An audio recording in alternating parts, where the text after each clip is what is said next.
Late night pillow talk. Somewhere after midnight here on the left coast. Hearing a lot about Iran and what's going on in Iran. And I think we have an interesting play coming up here. Let's go back to some nuclear fundamentals with Iran and why I'm slightly conscious of nuclear proliferation, let's say.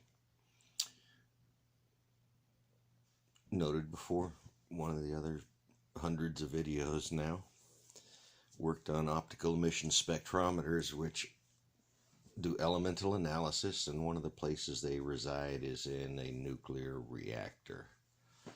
Now, I never serviced those instruments, so even the instruments I did service, I wouldn't share the channels with you.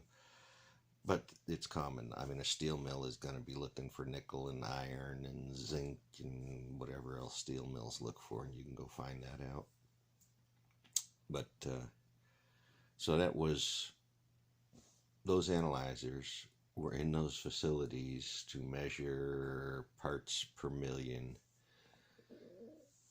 of elements. So, cool stuff, high-tech stuff, really going on there. This was a time when Iraq was building a nuclear facility. One of our instruments had been delivered, set up, and installed at the facility, which means it was under warranty. And these are very expensive instruments, especially if working in channels and in areas that a nuclear facility would be testing for. Hard lab work to find, but you'll find out where a spectrometer would fit. So, optical emission spectrometer. So, a little bit of nuclear. I was the junior engineer on the block, and the joke was when Iraq rebuilt their nuclear plant that I was going to get to go over there and recommission it, restart it back up, or repair it if it needed repairs. So that was the joke amongst us techies. I was next to go there, or South America. South America, there was other business, and it was going to be a part of my region if I'd stayed with the company. So, yes, some experience, if my memory serves, eh? So, not sure what's flashing here. Must be the light somehow. Anyway, back to Iran's nuclear program. Long ago, when Iran started this mess, now this was back under Bush. Bush 1 probably, Bush 2 maybe, but it was one of the Bushes. I don't know where Clinton played in these games. The Dems seem to go underground and just ignore that this stuff's going on. Republicans go out and force it down people's throats. So,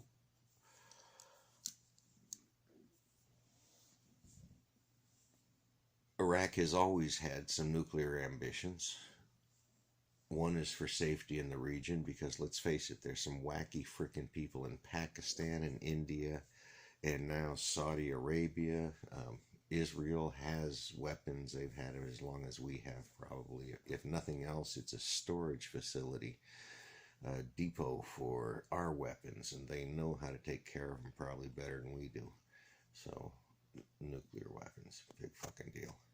Anyway, somewhere in the Bush-Cheney concoction, now Cheney, right? Mr. Cheney is connected with Halliburton. Or is it still named Halliburton? Anyway, Halliburton owns, I want to say Brown and Root, but one of the companies that designed American centrifuge systems. It was a Cheney company. I'd have to go look up which one it was. But anyway, somehow Iraq got a hold of the American design of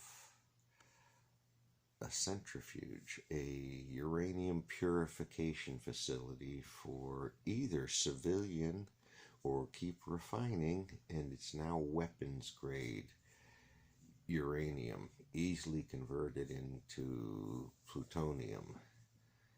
Cesium is a different story in here. So there's Iran. Iran got a hold of these drawings. They had centrifuges. The Khan network that was letting all of this go before was tied into this same U.S. corporate affiliation, global corporations, remember? That big building in your backyard that's selling states' rights. They're in the Middle East, hawking weapons. So Iran got the designs for centrifuges, how to build a facility full of centrifuges, because remember, you're using gaseous diffusion. You're using gaseous diffusion through the centrifuge. You're using a combination of different types of separation methods in order to be able to do this, and you're balancing the pressures and the gases going through there. You're recirculating the gases. These used to be freons. They were something else. Nukes got an exemption from the freon ban, but supposedly they're taking care of that shit, right? We know, yeah, big freon releases. What the hell's going on? So there you go. Iran began hard into the nuclear follies. They tried to find allies in India and Pakistan to help them along, and it just kind of didn't happen. But Pakistan is where the original nuclear leaks came out of in their program, which either the English, I believe the English did Pakistan's nukes, maybe. So anyway, back to Iraq and commercial nuclear fuel processing. Iraq backed up and said, all right, we have a right to the sciences of the planet, and we'll work within the rules that are established, and we're going to purely refine commercial uranium for fuel. The original intent was for fuel for commercial reactors, because, hey, guess who needs commercial fuel? Saudi Arabia is going to, and Kuwait, who, one of those little island thingies there, just started up their nuclear reactor recently. So, nuclear reactor stories. Few too many of them. A lot of them overseas. They're being played. Even the Chinese don't like nuclear, but they want energy. They like energy. We all like energy. So, back to Iran. So, Iran is buzzing along here. You don't design a facility like this. These are billion-dollar facilities in planning and engineering and time and scope and scale and graft and politicians being paid. So somebody had planned on using that fuel out of that uranium processing plant in Iraq, and they were going to use the fuel in commercial reactors, but maybe the negotiations weren't going like they like. But the point is, Iran saw the profits in selling nuclear waste to other countries. Gets it out of their country if they can do that. Where does that bring the Russian ties back in here? Long story, right? So let's step back one step. We're still going to go back to Iran. So Iran has got relationships somewhere that want this nuclear fuel. They want it processed. They want it cheap. It is among the most expensive minerals on the planet to process. Iron is cheap. Coal is cheap. Nuclear-related materials are not cheap. They're up there in the specialty metals like the berylliums and things like that we need to make super magnets, or the other super magnet materials. You can name off 3, there's 7 of them now somehow, or I could look up a few. So Iran is chugging along with the first set that they had, the first facility that they basically constructed with maybe Bechtel or Brown and Root, whoever Halliburton Cheney owns. You know, Cheney that likes to torture. So maybe this story is too long for folks. So went back into the Bush-Cheney era, and when we began torturing people, our military did, disgraceful, back to Iran. So Cheney's company gave Iran those plans the first time and set them up for failure. If you remember, back in history, that plant suffered an attack by a control software. The name will come to me in a few minutes, but it was a very specifically designed malware placed inside controllers inside the control system for a facility. This is my realm of systems and software we're talking about, so it's an easy feat in an unsophisticated area because of the ways you can hide software and where it can lurk waiting to be evoked for some reason. So somehow we had a trigger inside that the Bush-Cheney Memorial Iranian nuclear fuel processing plant, and somebody dialed into that and triggered it and made the facility go bad and mechanically destroyed a whole lot of equipment, which is a pretty good feat to do. That's a well-written piece of code. But one of the advantages was this is redundant systems, or they are repetitive systems. So once you've got the code set for one, you've pretty well got 2/3 of whatever 2/3 you're thinking about. But all MAC addresses aside, this is part of defense in depth for systems.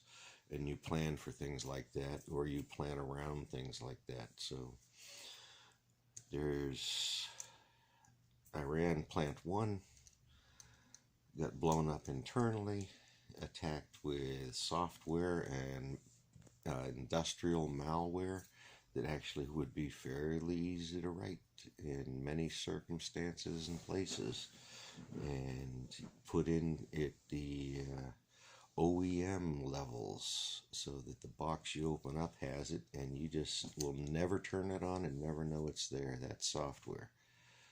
That's OSI layers inside of systems. So Iran, after having that defeat, went to the World Court, which is the United Nations, and said, we as a people, we as an intelligent people have a right to do this, and we'll do it within the bounds of our planet sciences that we've agreed to, within UN agreements, within national standards, and things that don't really give a shit about state lines or the other side of the river. So Iran went through Obama and the United Nations Committee of Nations saw what they did. They added monitoring and made sure that Iran didn't exceed any of the boundaries that were set. But remember, nuclear is a weapon, period. Don't separate your U-235 from the U-238, because the U-238 makes plutonium. So it depends on which isotope you want of plutonium. Let's go isotope. So Iran's first plant blew up. That was, $500 million investment. I am sure those centrifuges are not cheap. They're usually not made in-house. They're made by a specialty company because they need those castings. Remember the castings of aluminum Saddam Hussein had? Well, fuck you, Bush-Cheney. So now we're into the second adventure in this realm. You can see all these same Bush-Cheney players that infested the Nixon era have come back out of the woodworks in the Middle East. All the religious furor has been hyped up about the Middle East. Those people love suburbia as much as we do, and this pillow talk. So Iran is an interesting nation. I think they consider themselves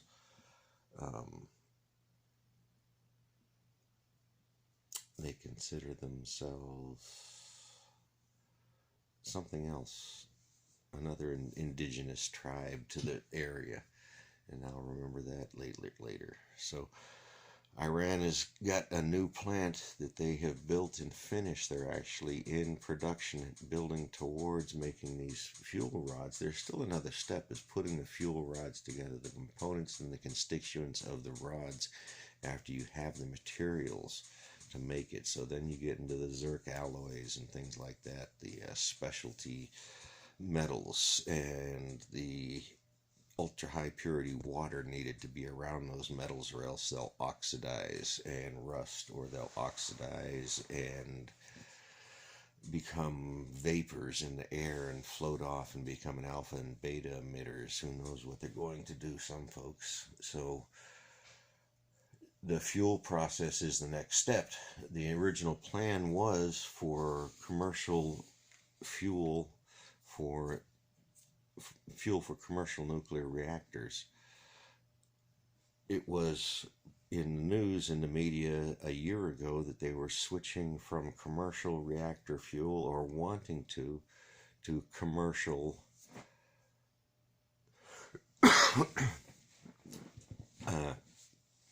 commercial vessels, ocean vessels fuel. So that news note in itself is like, well, who uses that? Nuclear subs, nuclear aircraft carriers are the only ships that use those in just a few armies, right? Chinese, Russian. I don't think the Israelis have nuclear subs. We certainly do. We have some of the best on the planet. You can see them being built on Google Earth if you'd like to go there. Bremerton, Washington. So, or out by Bremerton. So, Iran, sorry, I hope I've been saying Iran through this, has been in a rock and a hard place for a long time. But this commercial fuel, well, it's something to think about. If people want to buy it, it's just dirt in their desert to them. So they're selling dirt. Oh my gosh. So we can boil water. Isn't that special? So where does the Iran thoughts, conversations about commercial nuclear fuel for commercial shipping go? The only commercial nuclear vessel I am aware of, and there's others being built now, there are nuclear vessels. They are icebreakers. I think they're Russian icebreakers. I think they're fairly new. I think somebody else might be building those things. But the type of reactor may be a single pass reactor, and I'm putting money it is, because military can get away with this stuff. They can pollute bases, they can pollute whole cities and towns, and then move out of base and make the taxpayers pay for it again, because they paid for the base twice, and people profit. So Iran is technically between a rock and a hard place. To do this, they're one of the technologically sophisticated nations on the planet. So if you think going in and fighting them is going to be easy, you're an idiot. I almost got invited to go fight there for what ended up being the Iran-Contra affair. So yeah, we mounted out to go play war under Jimmy Carter's administration. We were ready, kind of, another story. So these nonsenses have been going on. Same faces in the background. So a lot of religious people like to get involved in this stuff. That and crotches. So, end of times, because Middle East invented everything. It's bullshit. So there's Iran sitting out there planning on making nuclear fuel to go somewhere. Russia and China both have huge fleets, and I'm sure in a 30 or 50 year planning cycle, remember that's how long these plants run, they need long-term fuel contracts. Well, That's competing with America. All of a sudden, America is looking at uranium mining, and we're worried about it, right? Because somebody over here discovered how much friggin' money there is in raping the planet and mining our globe and getting this uranium. Full speed ahead, right over our native tribes. The dirty little secrets of drinking water. You know, Texas has 9 aquifers, or 7 aquifers. I only know the names of 2 of them. And I don't know the total, but I just looked it up a while ago. But I knew recognized 2 of them, at least. So, Iran, nuclear fuel, what does that have to do? It's got to go somewhere, right? You don't make these short-term plans with commercial adventures like this. Europe bought into it. European Union countries, including probably Russia. I think they also signed that agreement.